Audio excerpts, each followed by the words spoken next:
नमस्कार मंडळी, स्वाद आणि संस्कृती या आपल्या चॅनलवर तुमचं मनापासून स्वागत आहे। आपल्या स्कूल टिफिन सिरीजच्या 7व्या एपिसोडमध्ये आज आहे एक साधा, झटपट आणि पौष्टिक टिफिन। छोट्या डब्यासाठी हलका, मऊ आणि चविष्ट शेवयांचा उपमा, जो मुलांना खूप आवडतो आणि सकाळच्या घाईत पटकन होतो। त्यासोबत काळ्या चण्याची मसालेदार भाजी। हे चणे प्रोटीन, फायबर आणि लोहयुक्त, चविष्ट, पौष्टिक आणि पोटभर शाळेच्या ऑफिस टिफिनसाठी हा उत्तम पर्याय आहे। चला तर मग बनवूया। त्याच्यासाठी मी काळे चणे रात्री भिजत टाकलेले आहे।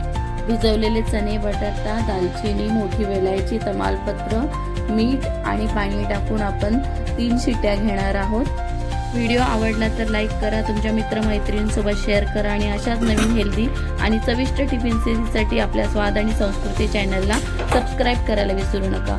आता आपण हिरव्या चटणीचं वाटण करणार आहोत। त्याच्यासाठी आपण घेतलेला आहे कोथिंबीर, मिरची, लसूण, आलं, कांदा, टोमॅटो आणि दही टाकून आपण छानसं बारीक वाटण करून घेणार आहोत याचं।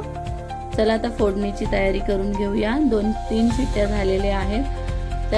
कढईमध्ये 2-3 चमचे तेल टाकलेलं आहे। त्याच्यामध्ये जिरं टाकलेलं आहे, हिंग, कढीपत्ता आणि कांदा टाकणार आहोत। छोट्या मीडियम साईजचा कांदा घेतलेला आहे, तो आपण लाल होईपर्यंत परतवून घेणार आहोत। त्याच्यानंतर त्यामध्ये आपण बनवलेलं ते हिरवं वाटण टाकणार आहोत, ते पण छान परतवून घेणार आहोत। तेल सुटेपर्यंत आपल्याला परतवून घ्यायचं आहे।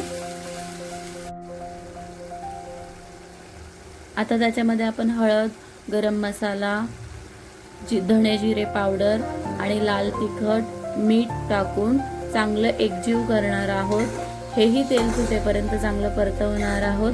आणि आता आपण चणे हे शिजवलेले आहेत ना, ते टाकणार आहोत। ते पाणीही टाकायचं आहे आणि चांगलं 10-15 मिनिटं शिजू द्यायचं आहे।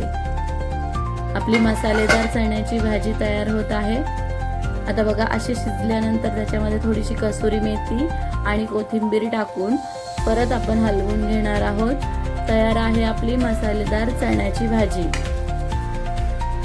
आता आपल्याला शेवयांचा उपमा बनवायचा आहे। त्याच्यासाठी पहिले पूर्वतयारी करून घेऊया। आलं, मिरची आणि कांदा बारीक करायचा। मीडियम साईजचा शिमला मिरची आणि गाजर घेऊन तोही चॉपरमध्ये बारीक करायचा आहे। इकडे मी तूप घेतलेलं आहे, त्याच्यामध्ये 2 वाटींचा अंदाजे असं शेवया घेतल्या आहे। हे गहू आणि रव्याच्या मिक्स शेवया आहेत। त्या तांबूस रंगाच्या होईपर्यंत चांगल्या आपण हलक्याशा भाजून घेणार आहोत। हलक्या हाताने भाजायच्या। अशा भाजून झाल्या की आपण ते बाजूला काढणार आहोत। आता त्याच्यामध्ये आपण तेल टाकून पहिल्यांदा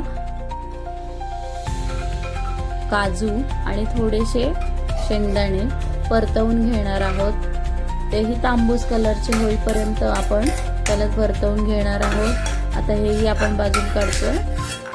आता त्याच्यामध्ये आपण घेतलेली आहे 2 डाळी घेतलेल्या आहे, उडीद डाळ आणि चणा डाळ घेतलेली आहे। त्याच्यामुळे थोडा क्रंच राहतो, छान लागते उपीट त्याच्यामध्ये मोहरी घालायची आहे, नंतर मग जिरा घालायचा आहे, हिंग आणि कढीपत्त्याची फोडणी द्यायची आहे। चांगली कडकडीत फोडणी देऊन झाली की आपण त्याच्यामध्ये कांदा, मिरची आणि आलं बारीक केलेलं ते टाकणार आहोत। तेही चांगला मोठा गॅस करून चांगलं परतवून घेणार आहोत। त्याच्यानंतर आपण तो शिमला मिर्च आणि गाजर जो बारीक करून घेतलेला आहे तो टाकून चांगला परतवून घेणार आहोत। भाज्या तो चांगल्या परतवून घ्यायच्या आहेत, जेणेकरून त्या कच्च्या नाही राहायला पाहिजे। आणि मग आता त्याच्यासाठी आपण मसाले टाकणार आहोत। पुढे हळद, गरम मसाला, धना जिरा पावडर आणि मीठ टाकणार आहोत। त्याच्यामध्ये आपण पाणी टाकले आहे, 2 वाटी आहे, त्याच्यामध्ये 2 वाट्या पाणी टाकायचं आहे। उकळी आली की त्याच्यामध्ये भाजून ठेवलेल्या शेवया आहेत ना, त्या टाकायच्या आहेत। शेवया पण चांगल्या परतून झाल्या की मग त्याच्यामध्ये काजू आणि शेंगदाणे टाकून, कोथिंबीर टाकून हलवून मग त्याला झाकून वाफ काढणार आहोत। चला, आपला शेवयांचा उपमा तयार झालेला आहे। बघा कसा छान सुटसुटीत झालेला आहे। अजिबात चिकट होणार नाही अशा पद्धतीने केलेला। आपली भाजी, उपमा आणि सॅलेड सगळं तयार झालेलं आहे। डबा तयार झालेला आहे, आता आपण भरून घेतोय। पुन्हा भेटूया शाळेचा डबा सिरीजच्या पुढच्या भागात। तोपर्यंत खा पौष्टिक आणि राहा निरोगी। धन्यवाद।